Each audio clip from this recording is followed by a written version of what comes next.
এই জমিন তৈরি করার ক্ষেত্রে কোনো ব্যক্তির মালিকানা ছিল না, আমাদেরকে সৃষ্টি করার ক্ষেত্রে কোনো ব্যক্তির মালিকানা ছিল না। এক ফোঁটা নাপাক পানি থেকে আল্লাহ রাব্বুল আলামিন এত সুন্দর নিখুঁতভাবে একটা মানুষকে তৈরি করলেন। এই যে মানুষের ব্রেন আছে, যে মাইগ্রেন যেটাকে বলা হয়, মাথার ভিতরে যে মগজ আছে, এই মগজটার ভিতরে যেই পরিমাণ তার আছে নিউরন, এই নিউরনগুলো যদি এরকম সারানো হয় তাহলে এই জমিন থেকে নিয়ে আসমান পর্যন্ত নিউরনগুলো যাবে, তার উপরে শর্ট পড়বে না। এই পরিমাণ নিউরন আল্লাহ রাব্বুল আলামিন প্রত্যেকটা মানুষের ব্রেনের মধ্যে দিয়ে এইরকম করে সুন্দর করে পেঁচিয়ে দিয়েছেন। প্রিয় ভাইরা আমার, এই নার্ভ যদি কোনো একটা জায়গায় সমস্যা হয়ে যায়, মাথা ব্যথা শুরু হয়ে যায়, নার্ভ তৈরি করার ক্ষেত্রে কোনো ব্যক্তির মালিকানা ছিল না। এই যে আমার আপনার দুইটা হার্ট রয়েছে, দুইটা না, একটা হার্ট, এই হার্টটা সব সময় এরকম পাম্পিং করছে, মিনিটের মধ্যে 70 থেকে 72 বার এইরকম ভাবে পাম্পিং করে শরীরের ভিতরে রক্তগুলো সঞ্চালন করে দিচ্ছে। প্রিয় বন্ধুগণ আমার, এই হার্টটা পৃথিবীর কোনো ব্যক্তির কথা শোনে না, একমাত্র শোনে কার কথা? আরো জোরে বলেন, কার কথা? এই যে আমরা, আমাদের ভিতরে ফুসফুস আছে, কার্বন ডাই আমরা অক্সিজেন গ্রহণ করছি, কার্বন ডাই অক্সাইড ত্যাগ করছি।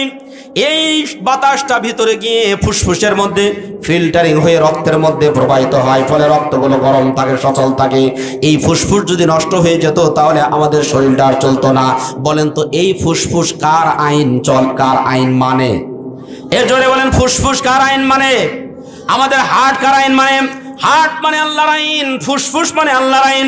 সুতরাং হার্ট যদি আল্লাহর আইন মানে, ফুসফুস যদি আল্লাহর আইন মানে, তাহলে এই জমিনের মধ্যে যারা আছে তাদেরকে একমাত্র মানতে হবে কার আইন? আরো জোরে বলেন, কার আইন? আল্লাহর আইন মানতে হবে। কিন্তু আল্লাহর আমরা মানি না, আল্লাহর আইনের বিপরীতে আমরা আইন তৈরি করি, এটা হলো বড় শিরক। যারা আল্লাহর আইন বাদ দিয়ে মানুষের তৈরিকৃত আইন দিয়ে ব্যক্তিগত জীবন, পারিবারিক জীবন, সামাজিক জীবন, রাজনৈতিক জীবন, অর্থনৈতিক জীবন, আন্তর্জাতিক জীবন পরিচালনা করে, কিয়ামতের ময়দানে এই ব্যক্তিগুলোকে রব্বুল আলামিন জিজ্ঞাসা করবেন, দুনিয়ার বুকে তোমরা কার আইন মেনেছিলে? শয়তানের না মানুষের নাকি আল্লাহর? তোমরা কি শয়তানের আইন মেনেছিলে না আল্লাহর আইন? যদি এই ব্যক্তি বলে শয়তানের আইন, এই ব্যক্তির পরিত্রাণ পাওয়ার কোনো সুযোগ নাই। কোরআনুল কারীমের বহু রেফারেন্স আছে, এই দিকে আমরা যাচ্ছি না। শুধুমাত্র এতটুকু বলি, সূরা ফুরকানের 30 নম্বর আয়াতের মধ্যে রব্বুল আলামিন খুব সুন্দর করে জানিয়ে দিচ্ছেন, ওয়াকালার রাসূলু ইয়া রাব্বি ইন্না কওমি ইত্তাখাযু হাযাল কুরআনা মাহজুরা। রব্বুল আলামিন এখানে বললেন, কিয়ামতের ময়দানে বিশ্ব নবী তিনি রব্বুল আলামিন যখন সিংহাসনে বসবেন, সেই সময় তিনি একটা কোর্ট ফাইল নেবেন। আদালতে গেলে আপনারা দেখবেন যারা উকিল আছে তাদের কাছে একটা কোর্ট ফাইল থাকে, এর মধ্যে বাদী বিবাদের বিবরণ লেখা থাকে। এইরকম বিশ্বনবী একটা কোর্ট ফাইল নেবেন, আল্লাহ রব্বুল আলামিনের দরবারে যাবেন, যা বলবেন, রব্বুল আলামিন এই কোর্ট ফাইলের মধ্যে কিছু ব্যক্তির নামে মামলা দেওয়া আছে, এই মামলার আগে বিচার করবে, তারপরে অন্য কিছু করবে। এই উম্মতরা কারা? বিশ্বনবী তখন ডাক দিয়ে বলতেছে, রব্বুল আলামিন এই যে আমার উম্মতরা রয়েছে, এরা দুনিয়ার বুকে কোরআন মানে নাই। যারা কোরআনটাকে মানে নাই, কোরআন পড়ে নাই, কোরআন বোঝে নাই, কোরআনের আইন যারা মানে নাই, এই সমস্ত ব্যক্তিদের বিরুদ্ধে স্বয়ং রাসূল মামলা দায়ের করবেন। কোরআন নাজিল হয়েছে কার উপরে? সবাই একসাথে বলেন, মুহাম্মদ সাল্লাল্লাহু আলাইহি সাল্লামের উপরে। এবার একটু একসাথে সবাই চিৎকার করে বলুন, কোরআন নাজিল হয়েছে কার উপরে? যারা ঘুমাইতেছেন তারাও বলেন, কার উপরে? মুহাম্মদ সাল্লাল্লাহু আলাইহি সাল্লামের উপরে। তাওরাত নাজিল হয়েছে মুসা আলাইহিস সালামের উপরে। কার উপরে? মুসা আলাইহিস সালামের উপরে। জাবুর নাজিল হয়েছে দাউদ আলাইহিস সালামের উপরে। ইনজিল নাজিল হয়েছে ঈসা আলাইহিস সালামের উপরে। এই চারজন জলিলুল কদর সম্মানিত সাহাবীর উপরে 4টা কিতাব নাজিল হয়েছে। 4টা কিতাবের মধ্যে যেই কয়টা আদেশ ছিল, যেই কয়টা নির্দেশনা ছিল, যেই কয়টা কাজের কথা ছিল, সেই কয়টা কাজের কথা আজকে বলবো ইনশাআল্লাহ। রাজি আছি তো আমরা ইনশাআল্লাহ? আমরা রাজি আছি তো ইনশাআল্লাহ? আমরা শেষ পর্যন্ত মানে আলোচনা শেষ না হওয়ার আগেই যাবো। কে একটু হাত তুলি তো? কয়েকজন যাবে শুধু না, ওনারা না বুঝে তুলছি। এবার একটু হাত তুলবেন, আলোচনা শেষ না হওয়া পর্যন্ত যাবেন না। কে একটু হাত তোলেন? দেখুন তো আশপাশ থেকে কে হাত তোলা নাই? দেন দেন দেন দেন একটু আশপাশে। একটু হাত নাড়া দেন, হাত নাড়া দেন সুন্দর করে। দেখেন তো এখনো হাত তোলা নাই কে কে? লিল্লাহি তাকবীর, আরো জোরে লিল্লাহে তাকবীর। আল কোরআনের আলো, সংসদে জালো, কোরআন হাদিস যেখানে, কোরআন হাদিস নাই যেখানে, মদ জুয়া যেখানে, নারায়ে তাকবীর।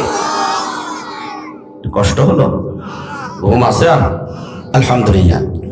আমার প্রিয় ভাইরা খেয়াল করেন, কোরআনুল কারীমে আল্লাহ রাব্বুল আলামিন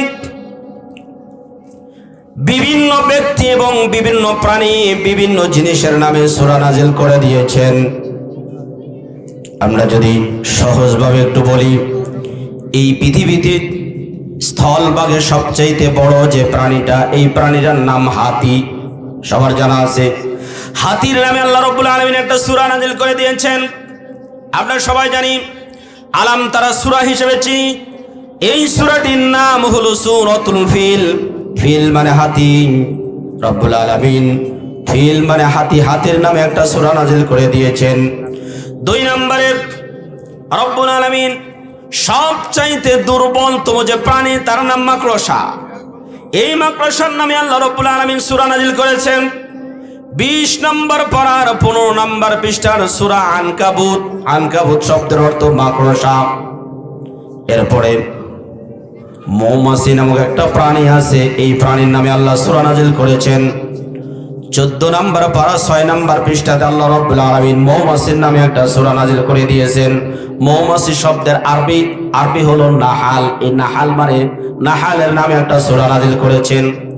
আপনাদের এলাকায় গাবি বেশি না? গাবি বেশি, এই গাবির নামে একটা সূরা নাজিল করেছেন। এর নাম হলো বাকারা। কোরআনুল কারীমের 2 নম্বর যে সূরা, সূরাটির নাম বাকারা। 67 নম্বর আয়াতে বাকারার আলোচনা আছে, গরুর আলোচনা আছে। এই দিকে লক্ষ্য করে রব্বুল আলামিন সূরাটির নামকরণ করেছেন বাকারা মানে গরু করে। সম্মানিত ভাইয়েরা আমার, এইরকম বিভিন্ন জনের নামে, বিভিন্ন প্রাণীর নামে, ব্যক্তির নামে, জায়গার নামে রব্বুল আলামিন তিনি সূরা নাজিল করেছেন। আজকে আমরা যেই সূরা দিকে আলোচনা করব, এই সূরাটির নাম সূরাতুল আনআম। গবাদি পশু, যত পশু আছে এই পশুগুলোকে আনআম নামে অভিহিত করা হয়ে থাকে, সবকিছু এর মধ্যে অন্তর্ভুক্ত। রব্বুল আলামিন আজকের আমাদের পঠিত আয়াতের মধ্যে 10টা আদেশ দিয়েছেন, নির্দেশনা দিয়েছেন। কিছু আছে করণীয়, কিছু আছে বর্জনীয়। এই 10টা কাজ আমাদের সমাজে থাকা একান্ত প্রয়োজন। প্রিয় ভাইরা আমার, এই 10টা কাজ আল্লাহ রাব্বুল আলামিন, এই 10টা কাজের কথা ইহুদিদের মাঝে বলে দিয়েছিলেন। ইহুদিদের যে কিতাব তাওরাতের মধ্যে বলে দিয়েছেন। খ্রিস্টানদের যে কিতাব, ধর্মীয় কিতাব, তার নাম ইনজিল, এটার মধ্যেও ছিল। আর আমাদের কোরআনুল কারীমের মধ্যে আল্লাহ রাব্বুল আলামিন একই কথা বলে দিয়েছেন। এই জন্য তিনি সূরার শুরুতেই বলে দিলেন, কুল তাআলাউ আতলু মা হারামা রাব্বুকুম আলাইকুম আল্লা তুশরিকু বিহি শাইআ। কুল মানে হে নবী আপনি বলে দেন। কি বলে দিব? তাআলাও, আসো। হে নবী আপনি বলে দেন, ইহুদিদেরকে ডাক দেন, খ্রিস্টানদেরকেও ডাক দেন। তোমাদের কিতাবের মধ্যে যা আছে, খ্রিস্টানদের কিতাবের মধ্যে যা আছে, কোরআনুল কারীমের মধ্যেও যদি তাই থেকে থাকে, তাহলে আমাদের মাঝে কোনো ধরনের ভেদাভেদ নাই। আমরা লক্ষ্য উদ্দেশ্যের দিক থেকে একই, আমাদের কোনো ভেদাভেদ নাই। প্রিয় ভাইরা আমার, খেয়াল করেন, রব্বুল আলামিন বিশ্বনবীকে ডাক দেয়া বললেন, ইহুদিদেরকে ডাক দাও, খ্রিস্টানদেরকেও ডাক দাও, এরা যেন ভেদাভেদ না করে। কারণ মৌলিক যে বিষয়গুলো, এগুলো আমরা সবাই ঐক্যমত পোষণ করেছি। আমাদের মাঝে কোনো ধরনের পার্থক্য নাই। কি কি জিনিসের মাঝে আমাদের পার্থক্য নাই? খেয়াল করেন তো। 1 নম্বরে রব্বুল আলামিন তিনি ডাক দেয়া বলতেছেন, আল্লাহ তুশরিকু বিহি শাইআ। তোমরা এই পৃথিবীতে আল্লাহর সাথে অন্য কোনো কিছুকে শরীক করবে না, শিরিক করবে না। আল্লাহর সাথে তোমরা শিরিক করবে না। এটা তাওরাতের মধ্যেও ছিল, জাবুরের মধ্যেও ছিল, ইনজিলের মধ্যেও ছিল, কোরআনুল কারীমের মধ্যেও আছে। শিরিক করা যাবে, এ জোরে বলেন, শিরিক করা যাবে। এখন শিরিক কাকে বলে? আমরা সহজভাবে যদি বলি, শারাকা ইয়াশরিকু, অংশীদারি স্থাপন করা। অর্থাৎ কোনো একটা কাজে ভাগ বসানো কয় না আমরা শরিকি, মানে আমরা অংশীদার আছি। এই জমির মধ্যে আমারও কিন্তু শরিকানা আছে, তার মানে অংশীদার আছে। এখন শরিক কাকে বলে ভালো মতো বুঝে নেন। কি কারণে এই আলোচনা করে নিয়ে আসলাম একটু খেয়াল করেন। এই বাবু রাজে একদম চুপ, এদিক আমার দিকে খেয়াল করবে, আমি কিন্তু ধরবো। কোন সূরা? যে সূরাতে আলোচনা করছে এটার নাম কি? খিচুড়ির প্যাকেট বন্ধ, তোমাদের বলতে হবে, ঠিক আছে? হ্যাঁ, বললে পারে ডবল খিচুড়ি দিব, আমাকে যেটা দিবে এটাও দিয়ে দিব, ঠিক আছে তো? ইনশাআল্লাহ ওদের ব্রেন শার্প আছে, ওরা বুঝবে। খুব খেয়াল করেন এই দিকে। এক নম্বরে হলো শিরিক করা যাবে না। শিরিক কি জিনিস খুব ভালো মতো বোঝেন। যেই জিনিসের ক্ষেত্রে আমার একচ্ছত্র মালিকানা, অন্য কারো কোনো হক নেই, এই জায়গাতে আর একজন এসে ভাগ বসানো, এর নাম হলো শরিক বলা হয়, এর নাম হলো শিরিক বলা হয়। যেমন আমি একটা জমি কিনেছি এককভাবে, এখানে আমার নামে দলিল হয়েছে, আর একজন এসে বলছে না এখানে আমারও ভাগ আছে, আমারও ভাগ আছে। যেই জায়গাতে একচ্ছত্র যার মালিকানা, সেই জায়গাতে আরেকজন অন্যায়ভাবে গিয়ে মালিকানা দাবি করার নাম হলো শিরিক বলা হয়। এক কথায় বোঝা গেছে? এবার খেয়াল করেন, হায়াত দেওয়ার মালিক জোরে বলেন কে? এর সবাই একসাথে বলেন, হায়াত দেওয়ার মালিক কে? মউত দেওয়ার মালিক কে? কোরআন আমাদেরকে জানিয়ে দিচ্ছেন, আল্লাযী খালাকাল মাউতা ওয়াল হায়াতা লিয়াবলুয়াকুম আইয়ুকুম আহসানু আমালা। সূরা বুলুগ 29 নম্বর পারার 1 নম্বর পৃষ্ঠা 2 নম্বর লাইনে 2 নম্বর আয়াত। রব্বুল আলামিন এখানে জানিয়ে দিলেন, আল্লাহ হলেন তিনি যিনি তোমাদের হায়াত এবং মউত সৃষ্টি করেছেন। হায়াত এবং মউত, মানুষের জীবন এবং মৃত্যু, এর একচ্ছত্র মালিকানা জোরে বলেন কে? আরো জোরে বলেন কে? আল্লাহ হলেন হায়াত এবং মউতের মালিক।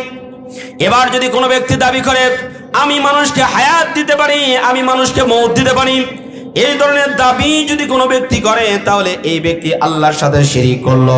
কোরআনুল কারীম আমাদেরকে দীর্ঘদিন আগে জানিয়ে দিয়েছে।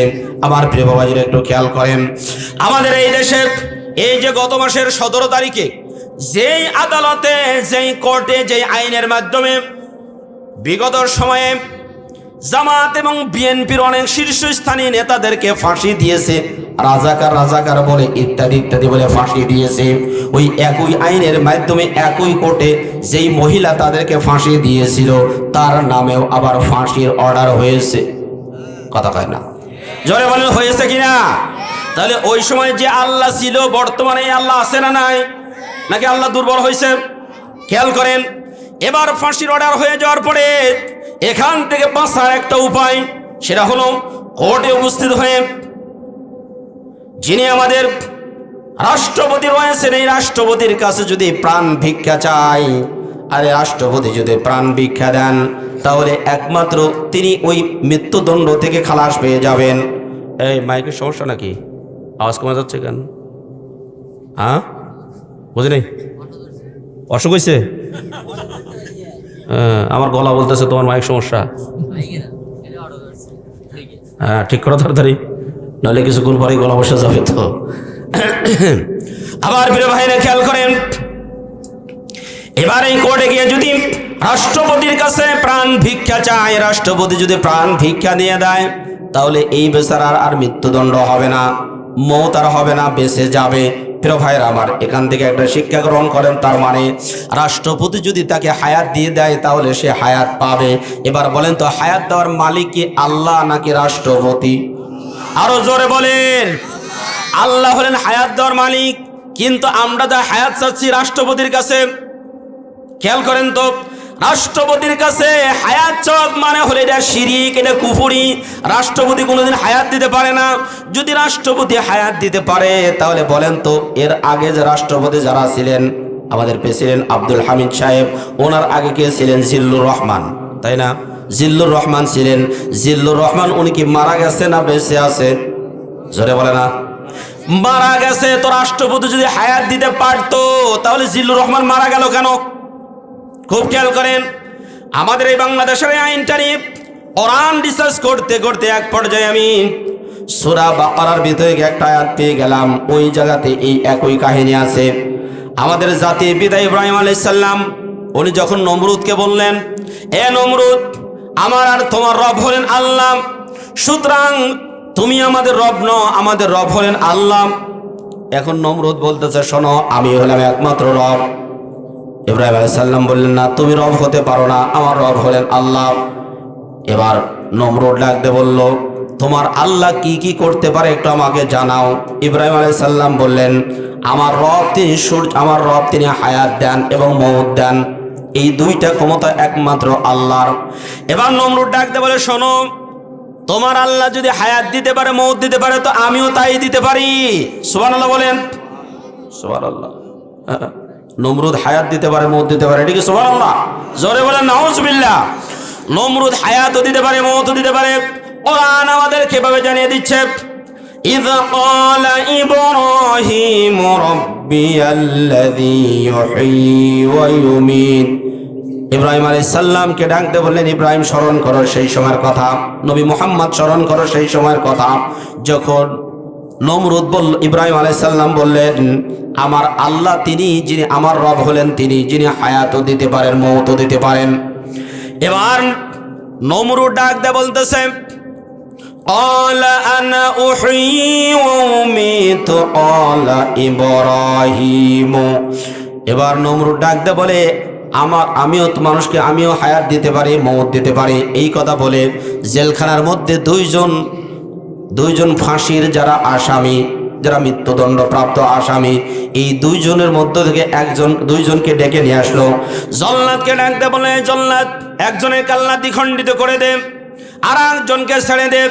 জল্লাদ যখন একজনের কাল্লা দ্বিখণ্ডিত করে দিল, আর একজনকে ছেড়ে দিল, এবার ডাকতে বলে, ইব্রাহিম, দেখো, তোমার রব যেটা পারে আমিও সেটাই পারি, সুতরাং তোমার রব না, আমি হলাম প্রকৃত রব।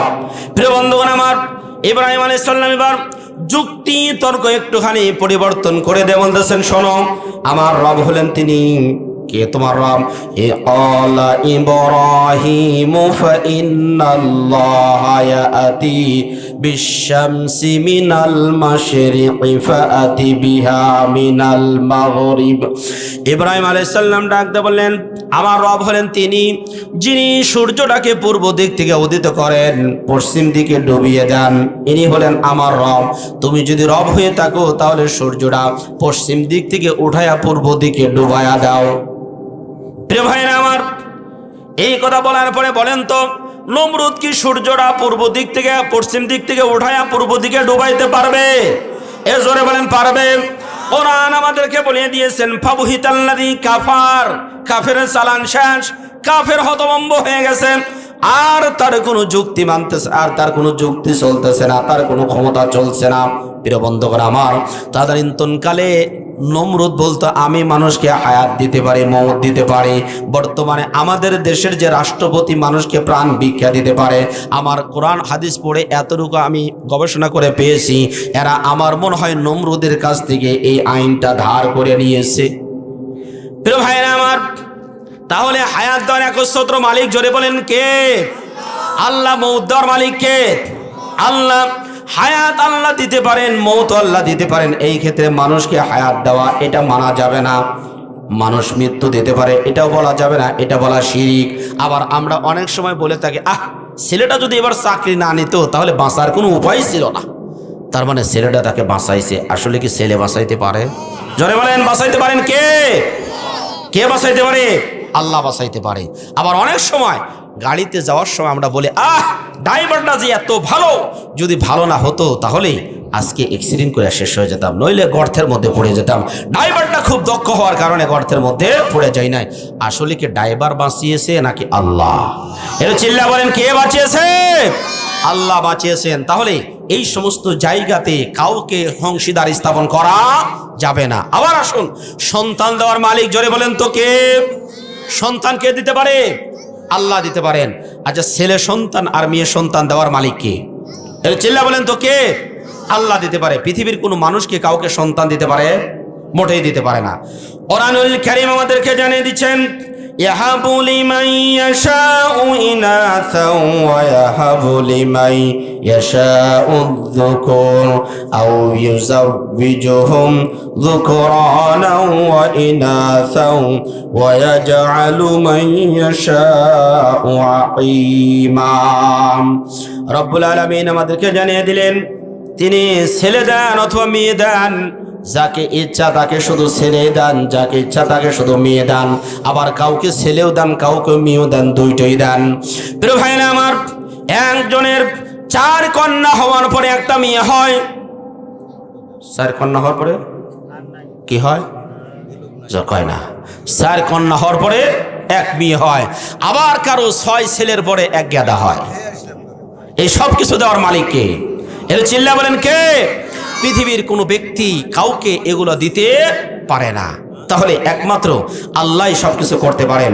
আবার প্রিয় বাবাজিরা খেয়াল করেন তো, এই 10টা কাজের মধ্যে 1 নম্বরের কাজ হলো আল্লাহর সাথে শিরিক স্থাপন করা যাবে না। বলেছিলেন সূরা লোকমানের ভিতরে এই আলোচনা আছে, লোকমান হাকিম তার সন্তানকে 10টা উপদেশ দিয়েছিলেন। আল্লাহর কাছে এই 10টা উপদেশ এত পছন্দনীয় হয়েছিল, যার ফলে কোরআনুল কারীমের মধ্যে রব্বুল আলামিন এই তার কথাগুলো কোট করে পৃথিবীবাসীর জন্য জানিয়ে দিয়েছেন, তোমরা এগুলা পড়তে থাকবে। আবার ফিরে ভাইরা এদিকে খেয়াল করেন, লোকমান হাকিম তাকে বলেছিলেন, লোকমান হাকিম তার সন্তানকে বলেছিলেন, ইয়া বুনাইয়া লা তুশরিক বিল্লাহ ইন্নাশ শিরকা লাযুলমুন আযীম। হে আমার প্রিয় বৎস, তুমি আল্লাহর সাথে শিরিক করবে না। তার কারণ কি? তার কারণ হলো শিরিক হলো সবচাইতে বড় জুলুম, এর চাইতে আরো বড় জুলুম হতে পারে না। আবার প্রিয় ভাইরা, লোকমান হাকিম তার সন্তানকে যে 10টা উপদেশ দিয়েছিলেন, এর মধ্যে 1 নম্বরে উপদেশ দিল, খবরদার তুমি আল্লাহর সাথে শিরিক করতে পারবে না, শিরিক হলো সবচাইতে বড় জুলুম। প্রিয় ভাইরা আমার, যেই ব্যক্তি শিরিক করবে আল্লাহ তাকে মাফ করে দিবেন না। কোরআন আমাদেরকে জানিয়ে দিচ্ছে, আল্লাহ রাব্বুল আলামিন বলেন, যেই ব্যক্তি শিরিক করবে, ওমাই ইউশরিক বিল্লাহি ফাকাদ হারামাল্লাহু আলাইহিল জান্নাহ ওয়া মাওয়াহুন নার। এ দুনিয়ার মানুষেরা, শিরিক করবে না। শিরিক যদি করো তাহলে আল্লাহর জান্নাত তোমার জন্য হারাম হয়ে যাবে। আবার আপনার আমল কম হতে পারে যদি শিরিক না থাকে। তাহলে সাহাবীরা, নবী করিম সাল্লাল্লাহু আলাইহি সাল্লাম সাহাবীকে ডাক দিয়ে বলেন, এই সাহাবী শোনো, যেই ব্যক্তি আল্লাহর সাথে শিরিক করবে না আল্লাহ রাব্বুল আলামিন তাকে জান্নাত দিয়ে দিবেন। সুবহানাল্লাহ বলেন। যারা শিরিক করবে না তাদেরকে কি দিবেন? জান্নাত দিয়ে দিবেন। কোরআন আমাদেরকে আরো জানিয়ে দিচ্ছে, ওমাই ইন্নাল্লাহা লা ইয়াগফিরু আন ইউশরাকা বিহি ওয়া ইয়াগফিরু মা দুনা যালিকা লিমান ইয়াশা। কোরআনুল কারীমের সূরা নিসা 5 নম্বর পারার 16 নম্বর পৃষ্ঠার মাঝামাঝি অংশে রব্বুল আলামিন জানায়া দিলেন, যেই সমস্ত ব্যক্তিগুলো শিরিক করবে না, ছোটখাটো গুনাহ করতে পারে, আল্লাহ রাব্বুল আলামিন ওই ব্যক্তির জীবনে ছোট ছোট সব গুনাহ মাফ করে দিবেন। সুবহানাল্লাহ বলেন। সুতরাং আমার প্রিয় ভাইয়েরা, এর খেয়াল করে দেখেন তো, আমাদের সমাজের মধ্যে শিরিক আছে না নাই? জোরে বলেন, শিরিক আছে না নাই? প্রিয় বন্ধুগণ আমার, এই যে মাজার শরীফগুলো আছে, এই মাজারে গিয়ে বিভিন্ন কিছু মান্নত করে, এরপরে গিয়ে বলে, বাবা তুমি আমাকে একটা সন্তান দাও, বাবা আমার এই পাশা পূরণ করে দাও, ছাগল দেয়, গরু দেয়, টাকা দেয়, ইত্যাদি দেয়। কবরের পাশে গিয়ে, মাজারে গিয়ে কোনো কিছু চাওয়া সম্পূর্ণ হারাম, হারাম, হারাম, শিরিক। এরকম লোক আছে না নাই? জোরে আছে? আমার মনে কথা বুঝতেছে না, খারাপ লাগছে। বাবু তুমি মাইকটা ঠিক করো তো, তাড়াতাড়ি উদ্যোগতি করো না, তাড়াতাড়ি ঠিক করো। আমাদের সমাজে এইরকম শিরিক করার মতো ব্যক্তি অনেক অনেক, নামাজ পড়ে, রোজা করে, হজ করে, যাকাত দেয়, সব কিছু করে, কিন্তু শিরিক সব জায়গাতেই করতে থাকে। যারা শিরিক করবে আল্লাহ তাদেরকে মাফ করবেন না। আল্লাহ যেন আমাদেরকে শিরিক থেকে হেফাজত করেন। এই যে গতকালকে গেল 16ই ডিসেম্বর গেছে না, 16ই ডিসেম্বর আমাদের দেশে যখন মূর্তি পূজা হয়, সেই মূর্তি পূজার কাছে গিয়ে মানুষ এরকম প্রণাম করে, তাই না? তারপরে তাকে ভোগ দেয়, ফুল দেয়, ইত্যাদিতে দেয়। এরকম ফুল দিতে গেলে আমরা তাদেরকে মুশরিক বলি। মুশরিক বলি না? তাদেরকে মুশরিক বলি। মাটি দিয়ে তৈরিকৃত কোনো একটা মূর্তির কাছে গিয়ে যদি ফুল দিলি মুশরিক হয়, তাহলে সিমেন্টে তৈরিকৃত কোনো কিছুর কাছে গিয়ে ফুল দিলি ওইটা কি হবে? কথা কয় না, এটা কি হবে? বোঝেন না? আমাদের দেশে এটা জানা নাই। আমরা নামাজ পড়ছি, ইশরাক, তাহাজ্জুদ, আওয়াবিন সব কিছু পড়ছি, কিন্তু এদিকে শিরিকও করছি। যারা শিরিক করবে আল্লাহ তাদের সব আমল নষ্ট করে দিবেন। আনতাহবাতা আমালুকুম ওয়া আনতুম লা তাশউরুন, ওদের সব আমল ধ্বংস হয়ে যাবে, বুঝতেও পারবে না যে তাদের আমল নষ্ট হয়ে যাচ্ছে। এজন্য শিরিক করা যাবে না। আমার আমল কম হতে পারে, আমার সব কম হতে পারে, কিন্তু যদি শিরিকের গুনাহ না থাকে তাহলে আল্লাহ এটা মাফ করে দিবে। আল্লাহ এটা মাফ করে দিবেন। শিরিক হলো সবচেয়ে বড় গুনাহ। কেন বড় গুনাহ? ছোট্ট একটা উদাহরণ দিই। আমাদের সমাজে এমন ব্যক্তি আছে যারা বলে, যেই লোকটা আমাকে টাকা পয়সা বেশি দিতে পারবে আমি তার মেয়েকে বিয়ে করব, কারণ তার খুব টাকার দরকার। যেরকম একজন লোক ঢাকা শহরে, তার 3টা বাড়ি, একটাই মেয়ে, দেখতে মোটামুটি পাতিলের কালি যে আছে এরকম ফকফকা। পাতিলের কালি কথা হয় না, পাতিলের কালির মতো ফকফকা। এই বেচারি তেমন কিছু করতে পারে না, কাপড়টাও ঠিক মতো পিনতে পারে না, ভাত রান্না করতে পারে না, কিছুই পারে না, কিন্তু তারপরে অফার দেওয়া হয়েছে আমার মেয়েকে যে বিয়ে করবে ঢাকা শহরে 3টা বাড়ি তার জন্য দিয়ে দিব। একটা হাত তোলেন তো, কে কে আছেন? এরকম একটা পাত্রের সন্ধান দেবো, আছেন? যারা বিয়ে করে না তাকে হাত তোলো যে হুজুর আমি রেডি আছি। এইরকম 3টা বাড়ি এখন বেচারা তাকে বিয়ে করার জন্য রাজি হয়ে যায়, কারণ ভাত তরকারি না পাকাইতে পারলো, ও আমি লোক দিয়ে পাকাবো, তারপরেও 3টা বাড়ি পাওয়া যাবে। বাস বিয়ে শাদী করে বাড়িতে নিয়ে আসছেন, নিয়ে আসার পরে ভাত পাকাইতে পারে না, বিছানা গোছাইতে পারে না, কাপড়ও ধুইতে পারে না, ও পিনতেই পারে না, তারপরেও কোনো আফসোস নাই। কিন্তু একদিন হঠাৎ করে বলল, শোনো স্বামী, প্রায় 1 বছর যাব তোমার সাথে আমি ঘর সংসার করলাম, কিন্তু আজকে আমার ছোটবেলার বাল্য বন্ধু এখন বড় হয়ে গেছে, বিয়ে করে নাই, ও আসবে, আজকে রাত্রিরা শুধু তার সাথে থাকবো, কাল থেকে আবার তোমার সাথে থাকবো। রাজি হবেন? কে কেউ একটা হাত তোলেন তো। আছেন কেউ? কথা কয় না। এইরকম কেউ আছেন? রাজি হবেন না? রাজি হবে না কেউ। ও ভাত না পাকাইতে পারে, ও তরকারি না পাকাইতে পারে, বিছানা না গোছাইতে পারে, তাতে কোনো সমস্যা নেই, কিন্তু রাত্রেবেলায় যে ঘরে শুবে ওই ঘরে শুধুমাত্র একান্তই তার, অন্য কোনো ব্যক্তি ভাগ বসাইতে আসলে জীবন থাকতে তাকে আমান যেতে দেবে? জোরে বলেন, যেতে দেবে? যেতে দেবে না। ওই জায়গাটা শুধুমাত্র স্বামীর হক, অন্য কোনো ব্যক্তির হক নয়। ঠিক আল্লাহ যা তৈরি করেছেন, সৃষ্টি করেছেন, এই জায়গাতে শুধুমাত্র আল্লাহরই হক, অন্য কোনো ব্যক্তির হক সেখানে নাই। যার ফলে অন্যের হকে নিজের অধিকার দাবি করলে স্বামী যেমন রাগ করে, তাকে রাখতে চায় না, ঠিক আল্লাহর হকের মধ্যে অন্য কোনো ব্যক্তি সে হক দাবি করলে আল্লাহও ঠিক অনুরূপ তার চাইতে বেশি রাগান্বিত হয়ে যায়। প্রিয় ভাইরা আমার, একটু বলেন তো, আসমানের মালিক কে? জমিনের মালিক কে? আমার আপনার মালিক কে? আসমানের মালিক আল্লাহ, জমিনের মালিক আল্লাহ, আমার আপনার মালিক আল্লাহ। সব কিছুর মালিক যদি আল্লাহ হয়ে থাকে, তাহলে আসমান এবং জমিন এবং আমরা, আমাদের সব কিছু চলবে কার আইন দিয়ে? আরো জোরে বলেন, কার আইন দিয়ে? আল্লাহর আইন দিয়ে। এবার আপনাদের কাছে প্রশ্ন, বাংলার এই জমিনটা 54 বছর পর্যন্ত পরিচালিত হচ্ছে কি আল্লাহর আইন দিয়ে না শয়তানের আইন দিয়ে? আস্তে আস্তে বলতেছেন, ওই পিছনে ভাইরা বলে না, একটু চিল্লা বলেন তো, কার আইন? শয়তানের আইন দিয়ে চলছে, আল্লাহর আইন দিয়ে চলছে না। এই জমিন তৈরি করার ক্ষেত্রে কোনো ব্যক্তির মালিকানা ছিল না, আমাদেরকে সৃষ্টি করার ক্ষেত্রে কোনো ব্যক্তির মালিকানা ছিল না। 1 ফোঁটা নাপাক পানি থেকে আল্লাহ রব্বুল আলামিন এত সুন্দর নিখুঁতভাবে একটা মানুষকে তৈরি করলেন। এই যে মানুষের ব্রেন আছে, যে মাইগ্রেন যেটাকে বলা হয়, মাথার ভিতরে যে মগজ আছে, এই মগজটার ভিতরে যেই পরিমাণ তার আছে, নিউরন, এই নিউরনগুলো যদি এরকম সারানো হয়, তাহলে এই জমিন থেকে নিয়ে আসমান পর্যন্ত নিউরনগুলো যাবে, তার উপরে শর্ট পড়বে না। এই পরিমাণ নিউরন আল্লাহ রাব্বুল আলামিন প্রত্যেকটা মানুষের ব্রেনের মধ্যে দিয়ে এইরকম করে সুন্দর করে পেঁচিয়ে দিয়েছেন। প্রিয় ভাইরা আমার, এই নার্ভ যদি কোনো একটা জায়গায় সমস্যা হয়ে যায়, মাথা ব্যথা শুরু হয়ে যায়, নার্ভ তৈরি করার ক্ষেত্রে কোনো ব্যক্তির মালিকানা ছিল না। এই যে আমার আপনার 2টা হার্ট রয়েছে, 2টা না, একটা হার্ট, এই হার্টটা সব সময় এরকম পাম্পিং করছে, মিনিটের মধ্যে 70 থেকে 72 বার এইরকম ভাবে পাম্পিং করে শরীরের ভিতরে রক্তগুলো সঞ্চালন করে দিচ্ছে। প্রিয় বন্ধুগণ আমার, এই হার্টটা পৃথিবীর কোনো ব্যক্তির কথা শোনে না, একমাত্র শোনে কার কথা? আরো জোরে বলেন, কার কথা? এই যে আমরা, আমাদের ভিতরে ফুসফুস আছে, কার্বন ডাই আমরা অক্সিজেন গ্রহণ করছি, কার্বন ডাই অক্সাইড ত্যাগ করছি। এই বাতাসটা ভিতরে গিয়ে ফুসফুসের মধ্যে ফিল্টারিং হয়ে রক্তের মধ্যে প্রবাহিত হয়, ফলে রক্তগুলো গরম থাকে, সচল থাকে। এই ফুসফুস যদি নষ্ট হয়ে যেত তাহলে আমাদের শরীরটা আর চলতো না। বলেন তো এই ফুসফুস কার আইন মানে? এর জোরে বলেন, ফুসফুস কার আইন মানে? আমাদের হার্ট কার আইন মানে? হার্ট মানে আল্লাহর আইন, ফুসফুস মানে আল্লাহর আইন। সুতরাং হার্ট যদি আল্লাহর আইন মানে, ফুসফুস যদি আল্লাহর আইন মানে, তাহলে এই জমিনের মধ্যে যারা আছে তাদেরকে একমাত্র মানতে হবে কার আইন? আরো জোরে বলেন, কার আইন? আল্লাহর আইন মানতে হবে। কিন্তু আল্লাহর আমরা মানি না, আল্লাহর আইনের বিপরীতে আমরা আইন তৈরি করি, এটা হলো বড় শিরক।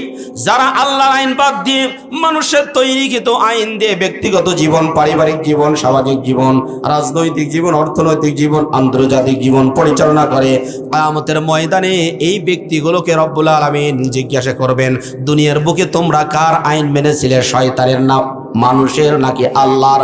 তোমরা কি শয়তানের আইন মেনেছিলে না আল্লাহর আইন? যদি এই ব্যক্তি বলে শয়তানের আইন, এই ব্যক্তির পরিত্রাণ পাওয়ার কোনো সুযোগ নাই। কোরআনুল কারীমের বহু রেফারেন্স আছে, এই দিকে আমরা যাচ্ছি না। শুধুমাত্র এতটুকু বলি, সূরা ফুরকানের 30 নম্বর আয়াতের মধ্যে রব্বুল আলামিন খুব সুন্দর করে জানিয়ে দিচ্ছেন, ওয়াকালার রাসূলু ইয়া রাব্বি ইন্না কওমি ইত্তাখাযু হাযাল কুরআনা মাহজুরা। রব্বুল আলামিন এখানে বললেন, কিয়ামতের ময়দানে বিশ্ব নবী তিনি রব্বুল আলামিন যখন সিংহাসনে বসবেন, সেই সময়ে তিনি একটা কোর্ট ফাইল নেবেন।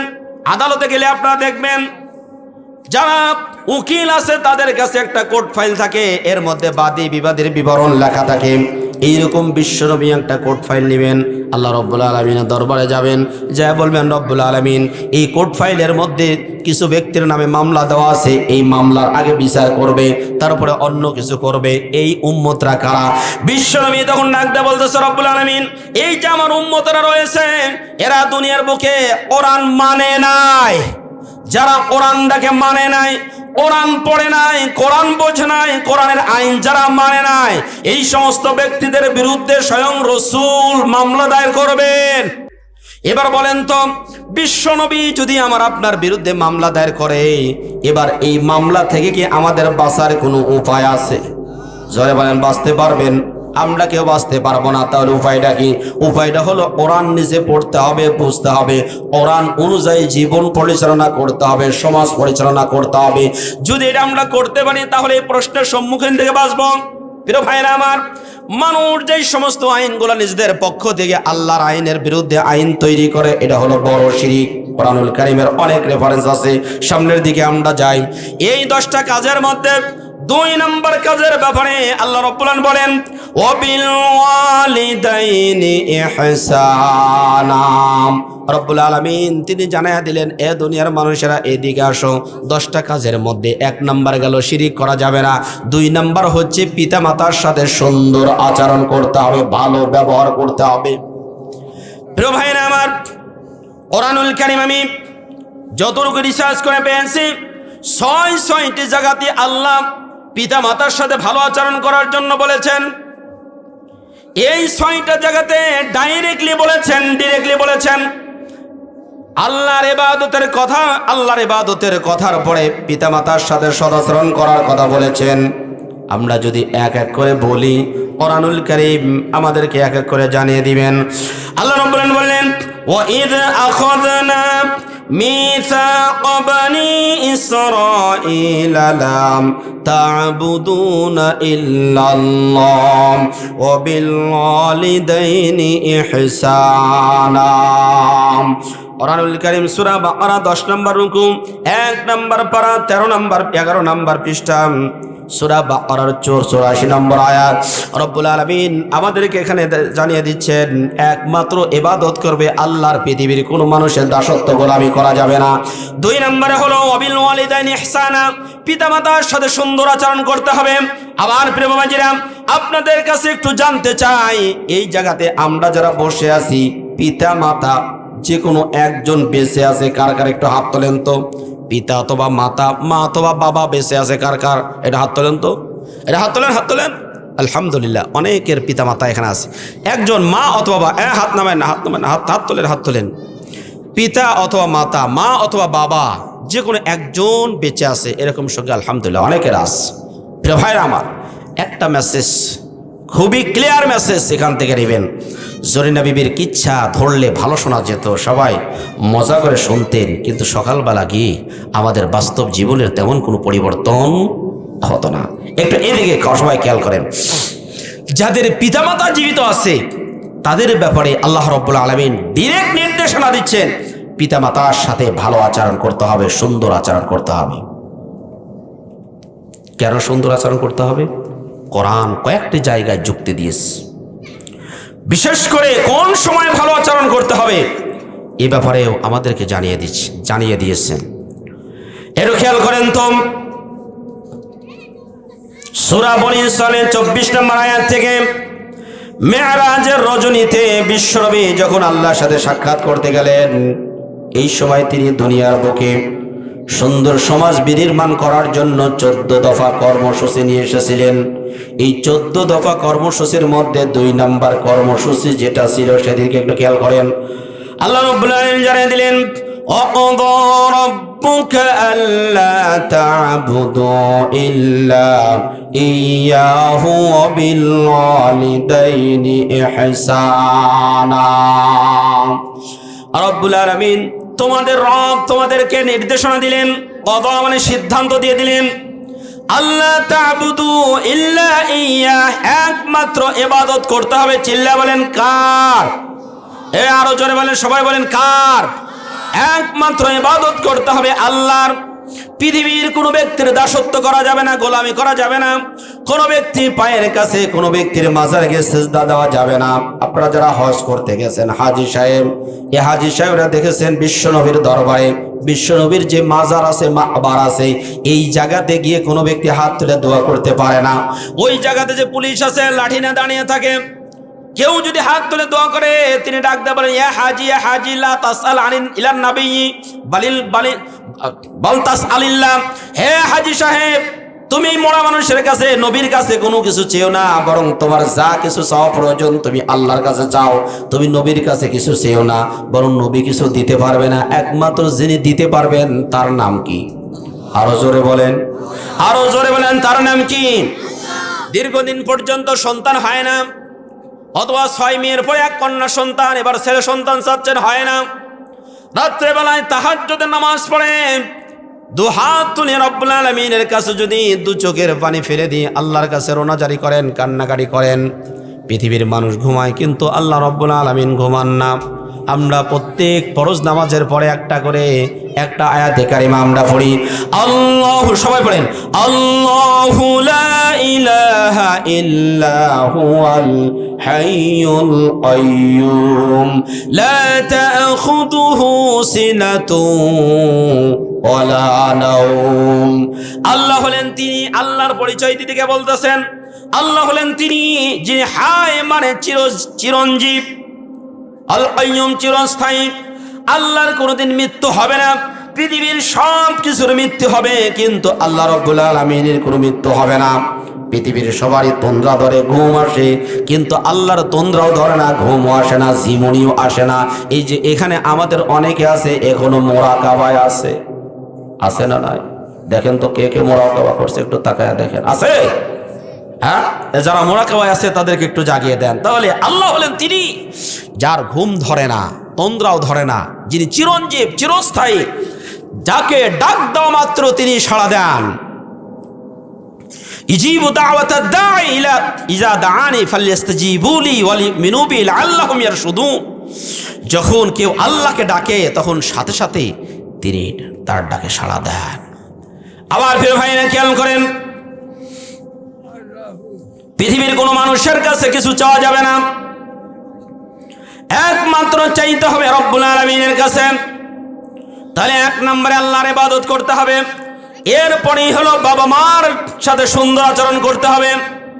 কুরআনুল কারীম আমাদেরকে জানিয়ে দিলেন, ইম্মা يبلغن عندك الكبر أحدهما أو كلاهما فلا تقل لهما أف ولا تنهرهما وقل لهما قولا كريما الله أكبر কোরআনুল কারীম আমাদেরকে জানিয়ে দিলেন, এ দুনিয়ার মানুষেরা খুব ভালো আমাদের খেয়াল করো, এই বাবা মা যখন বিশেষ করে বার্ধক্যে উপনীত হয়ে যায়, বয়স যখন বেশি হয়ে যায়, ইনকাম করার মতো কোনো সোর্স থাকে না, একা একা চলতে পারে না, বিছানার উপরে বাথরুম সেরে দেয়, লাঠি ছাড়া চলতে পারে না, শক্তি সামর্থ্য সব যখন শেষ হয়ে গেছে।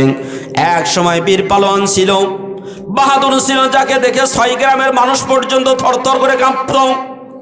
এমন একজন বীর বাহাদুর ব্যক্তি বয়সের ভারে নুয়ে পড়ে যখন বিছানাতে শুয়ে পড়েছে, উঠতে পারে না, কামাই করতে পারে না, হাঁটতে পারে না। ও বান্দা, ভালো মতো খেয়াল করো, এই সময়ে তোমরা বাবা মা বিছানাতে পায়খানা করে দিতে পারে, পেশাব করতে পারে, এই মুহূর্তে খাবার দিয়েছেন, কিছুক্ষণ পরে বলবে বাবা 3 দিন ধরে খাইতে দেয় না। এরকম মানুষ যখন বয়স বেশি হয়ে যায় বলে। প্রিয় ভাইরা আমার, এইরকম কঠিন পরিস্থিতিতে মা বাবার সাথে এমন আচরণ করতে হবে যে আচরণের কারণে যেন তিনি অত্যন্ত সন্তুষ্ট হয়ে যায়। এমন ধরনের কথা বলা যাবে না যেই কথা বলার কারণে মা বাবা মনের ভিতরে কষ্ট পেয়ে যায়। মা বাবা যদি সামান্যতম একটু কষ্ট পেয়ে যায়, প্রকাশ করছে না কিন্তু অন্তরের মধ্যে শুধু উহ ইস এই ধরনের শব্দ ব্যক্ত করছে। কোরআন বলে দিয়েছে, ওয়ালা তাকুল্লাহুমা উফফিন, পিতামাতার সাথে এমন কথা বলবে না যার কারণে সে রাগান্বিত হয়, কষ্ট পায়, ব্যথা পায়। এসে ব্যথা প্রকাশ করবে না কিন্তু অন্তরে ব্যথা পাবে। কেমন ব্যথা? শ্বশুর বাড়ি থেকে শ্বশুর শাশুড়ি এসেছে, জাপানি মাছ অথবা রুই মাছের মাথা এগুলো নিয়ে এসছে, মা দেখছে বড় বড় মাছ নিয়ে আসছে। খাইতে দেওয়ার সময় মায়ের পাতে দেখে ভর্তা ভাত, আর বড় বড় মাছের যে মাথা এগুলা শ্বশুর শাশুড়িকে জনমের মতো খাওয়াচ্ছে।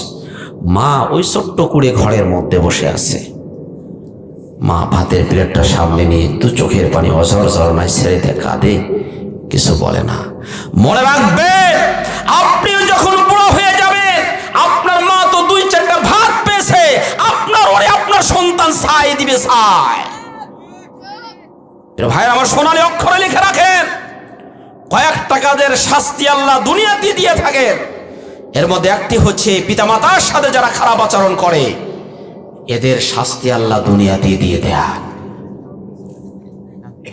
আমার বাড়ির পাশে একজন, সাধারণত আমাদের এই সমাজে যদি 2 ভাই থাকে, তাহলে মা যদি থাকে 15 দিন করে ভাগ করে নেয়, তাই না? এই 15 দিন ছোট ভাই, 15 দিন বড় ভাই। তো ছোট ভাই যে আছে, ছোট বেটা, মা যখন বড় বেটার ওখানে যায় তখন সে ভালো মন্দ নিয়ে এসে খায়। আবার যখন এই ভাগে আসে, ছোট বেটার ভাতে আসে, তখন শুধু ভর্তা ছানা আর মরিচ ইত্যাদি দিয়ে খায়, ভালো মন্দ কিছুই কেনে না। আর মাকে মাঝে মাঝে কিছু চাইলে পেটুন পর্যন্ত দিয়েছে, গুড়াইছেও ধরে আমাদের চোখের সামনে। এই মা দুনিয়া থেকে বিদায় নিয়েছে, বিদায় নেওয়ার আগেই তার একমাত্র সন্তান এই বাবাকে পর্যন্ত 10 বার ধরে গুড়াইছে। সুবহানাল্লাহ কর, সুবহানাল্লাহ। কয়বার?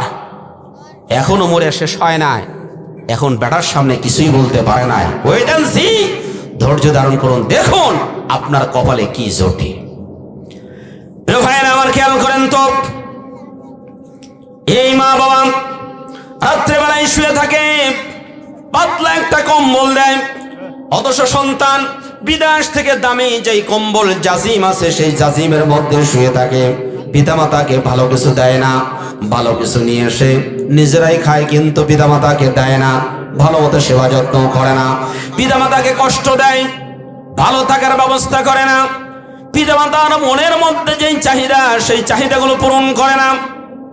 মাথায় রাখবেন, এরা এই মা বাবা যদি ছোট্টবেলাতে আমরা ভূমিষ্ঠ হওয়ার পরে এই শীতের রাত্রে বেলায় যদি আমাদের শুধু নাকের উপরে ভারী ল্যাপটা যদি পড়ে যেত তাহলে কিন্তু দুনিয়া থেকে আমরা শেষ হয়ে যেতাম।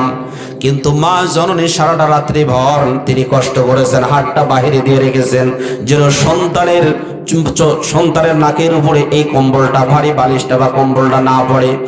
মা জননী রাত্রেবেলায় আমরা কয়েকবার করে পেশাব করে দিয়েছি।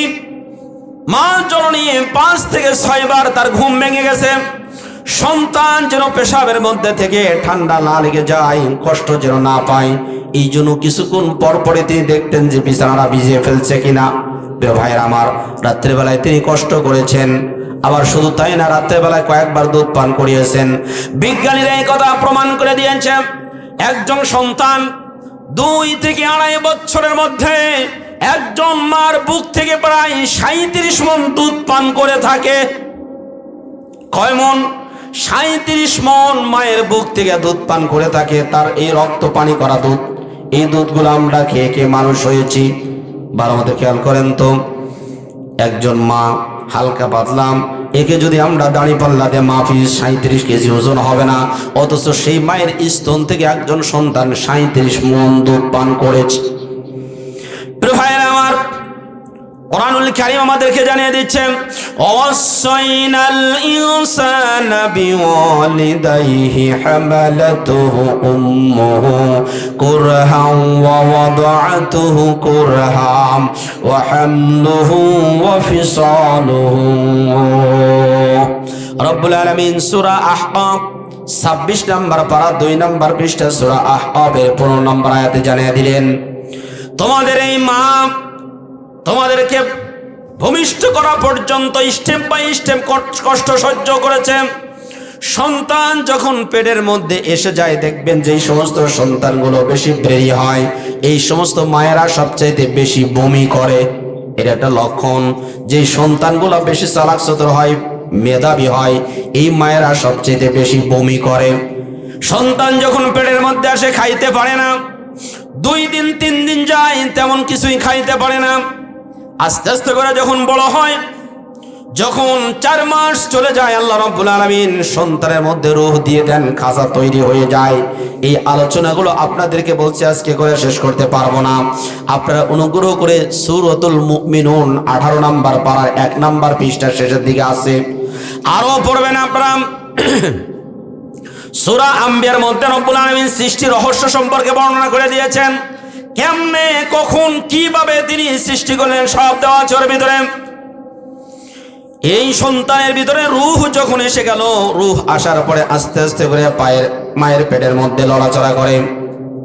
যখন 7 মাস 8 মাস হয়ে যায়, এমন জোরে মায়ের পেটের মধ্যে আঘাত করে, লাথি মারে, মার খাইতে পারে না, ঘুমাইতে পারে না।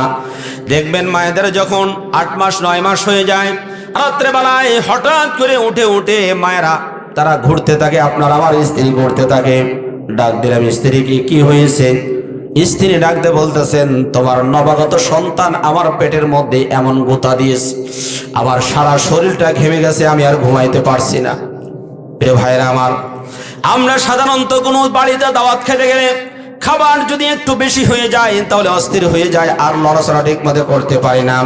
কিন্তু 3 থেকে 3.5 কেজি, 3 থেকে 3.5 কেজি এমন একটা সন্তানকে নিয়ে মা 24টা ঘন্টা লড়াচড়া করেন, দৌড়াদৌড়ি করেন, সব জায়গাতে তিনি ছোটাছুটি করেন। প্রিয় বাবারা আমার, খেয়াল করেন তো, এমন একটা ওজন নিয়ে এই মা সবসময় ঘুরে বেড়ে বেড়ান। কত কষ্ট, কত যন্ত্রণা তিনি সহ্য করেন। শুধু তাই না, যখন এই মার প্রসব বেদনা শুরু হয়ে যায়, ডাক্তাররা এটা অনুমান করেছেন, পৃথিবীর সব কষ্ট যদি একত্রিত করা হয়, এক পাল্লায় রাখা হয়, আর আমার মায়েরা যখন প্রসব বেদনা ওঠে, যখন সন্তান প্রসব করেন, এই সময়কার যে বেদনাটা আছে, এই বেদনা যদি এক পাল্লায় রাখা হয়, তাহলে সন্তান প্রসব করার যে বেদনা, এটা সবচেয়ে ভারী হয়ে যাবে। প্রিয় ভাইরা আমার, যারা সিজার করে তাদের ক্ষেত্রেও খেয়াল করেন। এখন বলতে পারেন সিজার করা সহজ কাজ না। সিজার করার সময় দাঁড়া জীবন ভর দেখবেন তাদের যন্ত্রণা পোহাইতে হয়। এরপরে যে কাটে, এই কাটাটা যদি একটুখানি ইনফেকশন হয়ে যায়, তাহলে সারাটা জীবন শুধু যন্ত্রণা ভোগ করতে হয়। প্রিয় বাবা আমার, খেয়াল করেন, এই যে সন্তানকে একের পর এক কষ্ট সহ্য করছে, রব্বুল আলামিন এই জন্য ডাকতে বললেন, ও আমার বান্দারা, এই মা বাবা যখন বৃদ্ধ হয়ে যাবে, খবরদার খবরদার মা বাবার সাথে তোমরা খারাপ আচরণ করতে পারবে না। অসৎ আচরণ করতে পারবে না, এমন কোনো কথা বলতে পারবে না, এমন কোনো কাজ করতে পারবে না যেই কাজের কারণে মা বাবা একটুখানি হলেও কষ্ট পায়, এ ধরনের কাজ করতে পারবে না। প্রিয় ভাইরা আমার, খেয়াল করেন, বিশ্ব নবীর একজন সাহাবী ছিলেন, নাম তার আলকামা রাদিয়াল্লাহু তাআলা আনহু। এই আলকামার যখন মৃত্যু কাছাকাছি এসে গেল, তাকে যখন শুয়ে দেওয়া হলো, আলকামার কালেমা মুখ দিয়ে বের হচ্ছিল না, কালেমা তিনি পড়তে পারতেছিলেন না। সাহাবীরা বিশ্বনবীর কাছে ইনফরমেশন পাঠালেন, ইয়া রাসূলুল্লাহ, ইয়া হাবিবাল্লাহ, আলকামা মুখ দিয়ে কালেমা পড়তে পারতেছে না, মুখ দিয়ে কালেমা বের হচ্ছে না, মনে হয় বেঈমান হয়ে দুনিয়া থেকে বিদায় নিবে। আমার নবী দেরি করলেন না, চলে আসলেন আলকামার কাছে। আলকামার কাছে সে দেখলেন আলকামা কালেমা পড়তে পারতেছে না, তার জানা বাকি থাকলো না কোন জায়গায় সমস্যা হয়েছে। দ্রুত বললেন, আলকামার মা আছে নাকি? বলে হ্যাঁ আছে, ডেকে নিয়ে আসো। আলকামার মাকে ডাকা হলো। ডাক দিয়ে বললেন, আলকামার মা, তোমার এই সন্তান কি তোমার সাথে কোনো ধরনের খারাপ আচরণ করেছে নাকি? আলকামার মা ডাক দিয়ে বলেন, ইয়া রাসূলুল্লাহ, আলকামা শুধু খারাপ আচরণ করেছে তাই না, আলকামা শুধু বইয়ের কথা শুনতো। কার কথা? এজরে বলেন, কার কথা শুনতো? শুধু বইয়ের কথা শুনতো। আমাদের সমাজের মধ্যে এমন অনেক যুবক আছে, বাহির থেকে আসার পরে বউ কানের কাছে শুয়ে থেকে কান পড়া দেয়, আর এই কথা শুনে মায়ের উপরে নির্যাতন করে। আছে না নাই? এজরে আছে না নাই? আছে। বাহির থেকে আসার পরে বউ যা বলেছে এই কথা যাচাই বাছাই না করে শুনে অমনি মা বাবার উপরে অ্যাকশনে যায়, মা বাবার উপরে জুলুম নির্যাতন করে। নানা যুবক, এই খবরদার এই কাজ করবে না। কোরআনুল কারীমের সূরা হুজরাত 26 নম্বর পারা 15 নম্বর পৃষ্ঠা 7 নম্বর আয়াতের মধ্যে রব্বুল আলামিন খুব সুন্দর করে জানিয়ে দিয়েছেন, ইয়া আইয়ুহাল্লাযীনা আমানু ইন জাআকুম ফাসিকুম বিনাবাইন ফাতাবায়্যানু আন তুসিবু কওমান বিজাহালাতিন ফাতুসবিহু আলা মা ফাআলতুম লাহাদিবিন। আল্লাহু আকবার। রব্বুল আলামিন এই জায়গায় বললেন, হে ইমানদারগণেরা, তোমাদের কাছে কোনো ব্যক্তি যদি কোনো কথা বলে তাহলে এটা যাচাই বাছাই না করে এটা অ্যাকশনে যাবে না। যাচাই বাছাই না করে যদি অ্যাকশনে যাও তাহলে তোমাদেরকে পস্তাতে হবে, অপমানিত হতে হবে। এই জন্য বউ যদি আমার আপনার কানের কাছে অনেক সময় কথা বলেন, যাচাই বাছাই না করা পর্যন্ত এর অ্যাকশনে যাওয়া যাবে না, গেলে আমাদেরকে লজ্জিত হতে হবে। প্রিয় বাবাজিরা আমার, খেয়াল করেন, পিতা মাতার ব্যাপারে কোনো ধরনের অ্যাকশনে যাওয়া যাবে না। আলকামা রাদিয়াল্লাহু তাআলা আনহুর মা সেটা বললেন, ইয়া রাসূলুল্লাহ, ইয়া হাবিবাল্লাহ, আলকামা শুধু তার বইয়ের কথা শুনতো, আমার কথা শুনতো না, আমার উপর সাথে খারাপ আচরণ করতো। এবার ডাক দিয়ে বললেন, এ আলকামার মা, তুমি আলকামাকে মাফ করে দাও। আলকামার মা বলল, না, মাফ করে দিতে পারি না। কেন মাফ করে দেবে না? বলেন, না, আমার সাথে খুব আচরণ করেছে। প্রিয় ভাইরা আমার, খেয়াল করেন, বিশ্ব নবী এবার সাহাবীদেরকে ডাক দিয়ে বললেন, ও আমার সাহাবীরা, তোমরা লাকড়ি জোগাড় করো, খড়ি জোগাড় করো।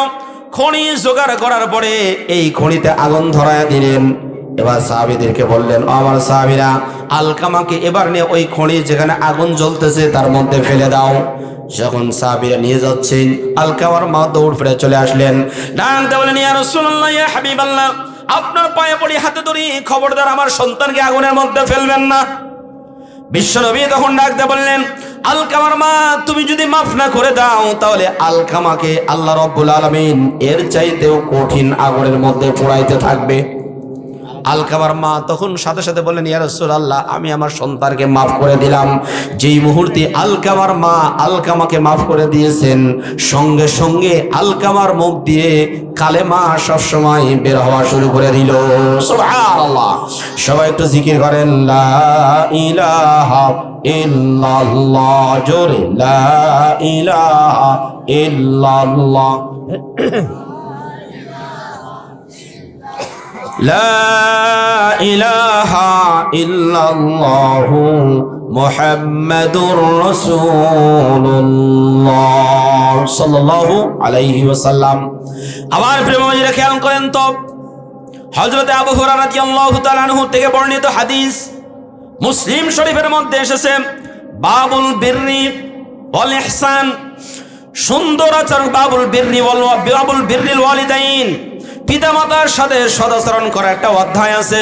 এই অধ্যায়ের মধ্যে বিশ্বনবীকে জিজ্ঞাসা করেন, ইয়া রাসূলুল্লাহ, সবচাইতে উত্তম আচরণ পাওয়ার হকদার কে? বিশ্বনবী বললেন, উম্মুকা, তোমার মা। সুম্মামান, তারপরে কে? বললেন, তারপরে তোমার মা। তারপরে কে? বলে তোমার মা। তারপরে কে? তোমার বাবা। প্রিয় ভাই আমার খেয়াল করে দেখেন, এই হাদিসের মধ্যে বিশ্বনবী তিনবার মায়ের কথা বলেছেন, একবার শুধু বাপের কথা বলেছেন। তার মানে মায়েদের হক সবচাইতে বেশি। কেন? মায়েরা সবচাইতে বেশি কষ্ট সহ্য করেন। আমরা যারা পুরুষ আছি, আমরা এত কষ্ট সহ্য করি না। মায়েরা যেই পরিমাণ কষ্ট সহ্য করেন, বলেন তো আমরা কি ওই পরিমাণ কষ্ট সহ্য করি? জোরে বলেন, ওইরকম কষ্ট আছে? আমাদের অত কষ্ট নেই, মায়েরা যেই পরিমাণ কষ্ট সহ্য করে। এই জন্য আল্লাহ রাব্বুল আলামিন মায়েদের হক 3 গুণের কথা বলেছে। আর পিতার একবার কথা বলেছেন, একবার, আর মায়ের কথা বলেছেন 3 বার। এইরকম বিশ্বনবী তার হাদিসের মধ্যে বর্ণনা করেছেন, আল জান্নাতু তাহতা আদামিল উম্মাহাত, জান্নাত হলো মায়েদের পায়ের নিচে। খেয়াল করেন তো, মায়েদের পায়ের নিচে। এখানে মায়েদের শব্দটা বহু বচন ব্যবহার করেছেন। এখানে আলেমে দ্বীন আছেন, উম্মাহাত বলতে এখানে শুধুমাত্র মা নয়, বরং এখানে মা আছে, নানি আছে, দাদি আছে, খালা, ফুফি, এরকম যত আছে সবাই মায়েদের হক, মায়েদের অন্তর্ভুক্ত। এই জন্য উম্মাহাত শব্দটা বহু বচন ব্যবহার করছেন। মায়ের সাথে ভালো আচরণ করতে হবে, দাদির সাথে, নানির সাথে, ফুফির সাথে, খালার সাথে। এদের এই যে 5 জন ব্যক্তির নাম বললাম, এদের সাথে ভালো আচরণ করতে হবে। মা যদি জীবিত থাকে তাহলে মায়ের সাথে 1 নাম্বার, মা যদি না থাকে তাহলে মায়ের পরে খালা আছে, এরপরে নানি আছে, এরপর দাদি, এরপর নানি, এরপর একজন কি ফুফি। ফুফি হলে সব শেষে। এই ফুফির সাথেও এই 5 জন ব্যক্তির সাথে সুন্দর আচরণ করতে হবে। আমাদের সমাজে আফসোস লাগে, এদের সাথে ভালো আচরণ করা হয় না। বিশেষ করে বাবা মারা যাওয়ার পরে মায়ের যদি জমি থাকে, এই জমিটা নেওয়ার জন্য শুধু বয়েল মাছের মাথা খাওয়ায়। তাছাড়া একে সন্তুষ্ট করার জন্য, আল্লাহর সন্তুষ্টির জন্য মোটেই মাথা খাওয়ায় না, মোটেই ভালোবাসে না। বরং কলে বলে চলে, একে যদি কৌশলে ওই দলিল অফিসে নিয়ে গিয়ে খালি একটা টিপ নেওয়া যায়, কেমনে নেওয়া যায়, এই চিন্তায় সবসময় বিভোর হয়ে থাকে। জমির দলিল নেওয়াও শেষ, মায়ের সাথে ভালো আচরণ করাও আছে না নাই? কথা কি সত্য না আংশিক মিথ্যা? যারা বলেন সত্য না মিথ্যা? আমাদের সমাজে এটা আছে না নাই? আমার প্রিয় ভাইরা খেয়াল করবেন, আমাদের এই সমাজে অনেকেই বৃদ্ধাশ্রম তৈরি করে, আছে না নাই? বৃদ্ধাশ্রম তৈরি করে। বিশেষ করে সিরাজগঞ্জ শহরে কামারখন্দ আসনের একজন এমপি ছিলেন, মহিলা এমপি। উনি একটা বৃদ্ধাশ্রম করেছেন কাজীপুরের ওই দিকে, বৃদ্ধাশ্রম করেছেন। বৃদ্ধাশ্রম করা ইসলামে সম্পূর্ণ হারাম, হারাম, হারাম। বৃদ্ধাশ্রম জায়েজ নয়। বলবেন কেন? তাহলে যে সমস্ত সন্তানা পিতামাতার খোঁজ নেয় না, তাহলে সেগুলোর কি হবে? ইসলাম হলো এত সুন্দর অনিন্দ জীবন ব্যবস্থা। পিতামাতাকে কখনো বৃদ্ধাশ্রম রেখে এসে কোনোদিন আল্লাহর সন্তুষ্টি অর্জন করা যায়? আপনি বৃদ্ধাশ্রমে পিতামাতাকে যত ভালো মন্দই খাওয়ান না কেন, এই যে নাতিকে কোলে নেবে, নাতির সাথে খেলাধুলা করবে, এই আনন্দ বৃদ্ধাশ্রমে থেকে কি কোনোদিন পাওয়া সম্ভব? মোটেই পাওয়া সম্ভব না। আমাদের দেশে সবচাইতে বেশি বৃদ্ধাশ্রমে থাকে তারা যারা আধুনিক শিক্ষায় শিক্ষিত বানায়। অধিকাংশ ছেলে যাদের ইসলামের শিক্ষা কোনো থাকে না, এই সমস্ত সন্তানেরা ডাক্তার হয়, বিশেষ ক্যাডার হয়, বড় বড় প্রফেসর হয়, এরপরে জজ ব্যারিস্টার হয়। ছেলেও চাকরি করে, ছেলের বউ চাকরি করে। এখন এই বুড়া জঞ্জাল রেখে লাভ নাই, যাও বৃদ্ধাশ্রম রেখে আসো। কথা বলেন, আরো জোরে বলেন, কথা বলেন, ঠিক না ঠিক? ভাইরা আমার, এই জন্য বৃদ্ধাশ্রম ইসলামে বৈধ নয়, বরং পিতামাতা এরা রাজা রানী হয়ে থাকবে ছেলের ঘরে, নাতি নতকর নিয়ে সবসময় চলাফেরা করবে। সন্তান যা খাবে মাকেও তা খাওয়াবে, বাবাকেও তাই খাওয়াবে। বাবা মা কখনো এই হরিণের গোস্ত খেতে চায় না।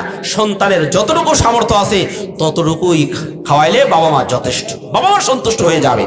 আবার বেরো ভাইয়েরা একটু খেয়াল করেন তো, এই পিতামাতা যাদের দুনিয়া থেকে বিদায় নিয়েছে, এমন বহু মানুষ এখানে আছে যাদের পিতামাতা দুনিয়া থেকে বিদায় নিয়ে কবরস্থ হয়েছেন।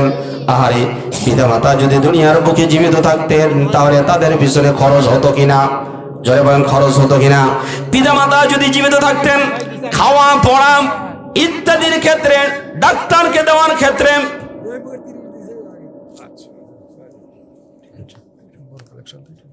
আসতেছে আসতেছে আসতেছে।